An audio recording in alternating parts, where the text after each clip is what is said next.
Welcome back and welcome to another Geometry Do Homework with me. The topic today is inscribed angles. The job here says find the measure of the arc or angle indicated. Alright, let's give it a try. Question 5, we have the measure of arc BC. We want to find inscribed angle BAC. By the rule we learned recently, we know the arc measure this arc, that angle opposite, always double the measure of the inscribed angle.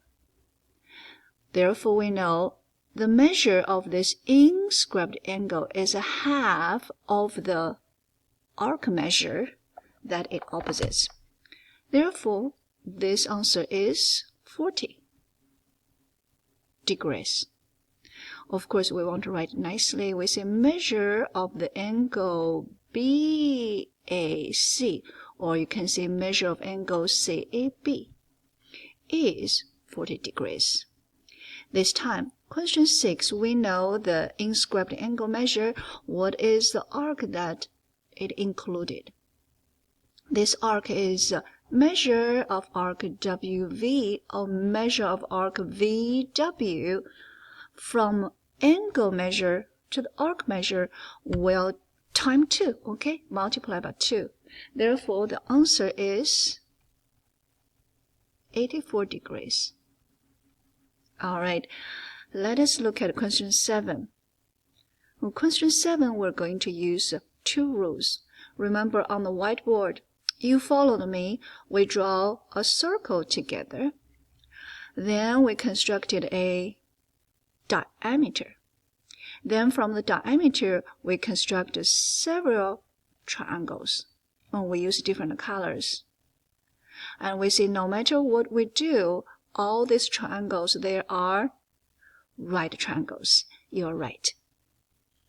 Okay, now we're very sure, certain, this angle FED, is 90 degrees. If this is 90 and this is 35, can you find what is the missing angle measure?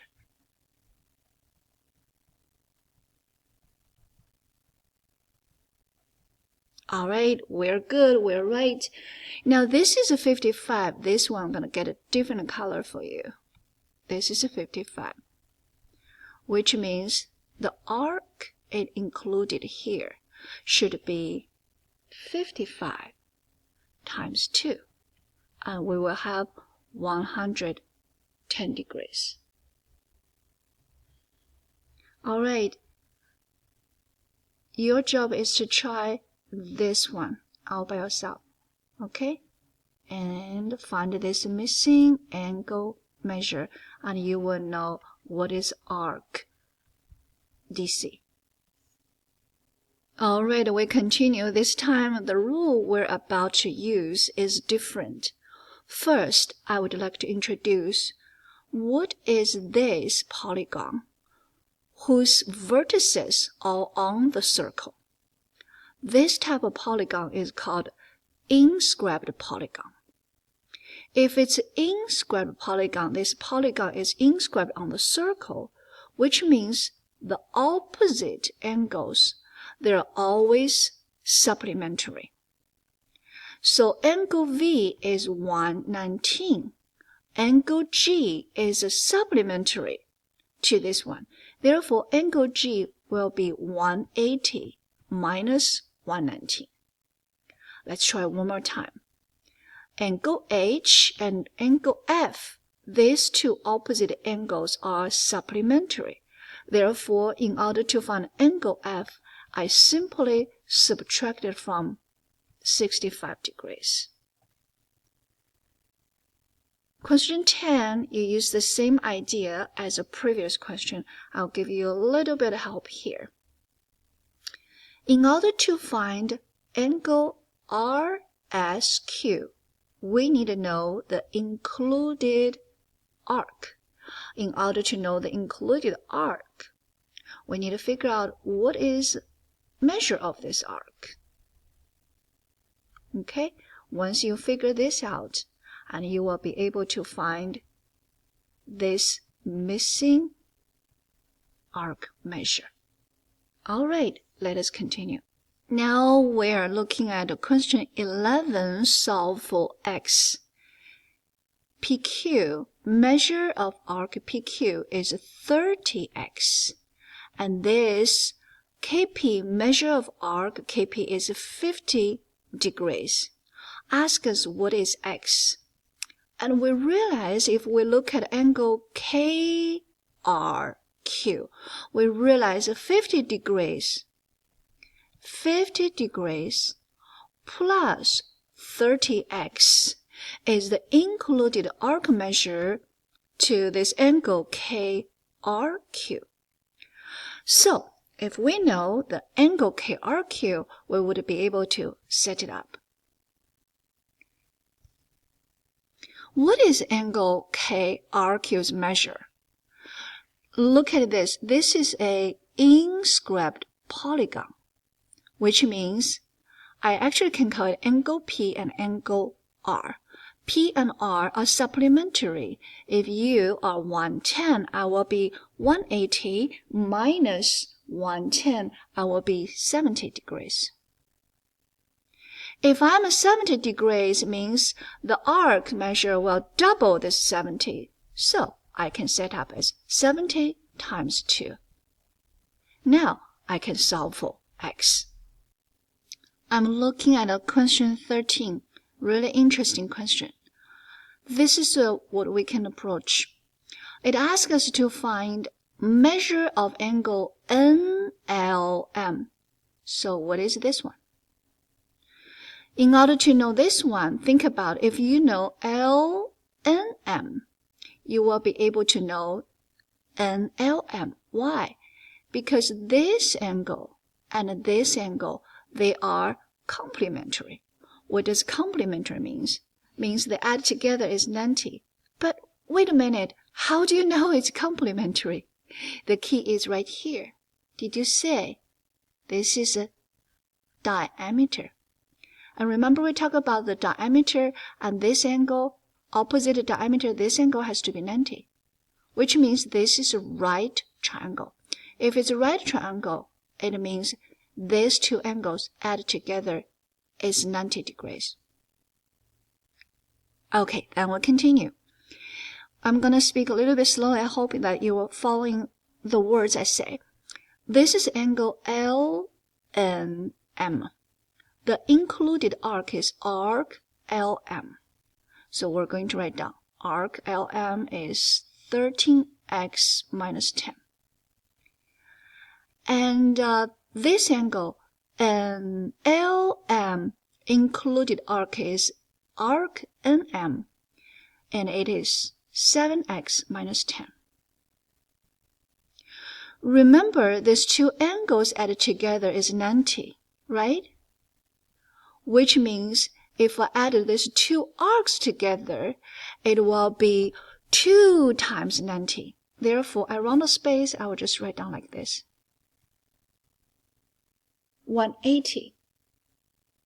And then you can do this. You can start to combine like terms to solve it. I'm just going to write out a little bit more. So it's 20x and minus 20. That is 180. Then you can solve for x. X is 10. Once you have x, you can substitute back and find what is NLM. Okay? That is how we solve this problem. All right, I'm looking at a question 15. 15 is really interesting because it has a geometry, also has some algebra 1. All right, let's look at the geometry part.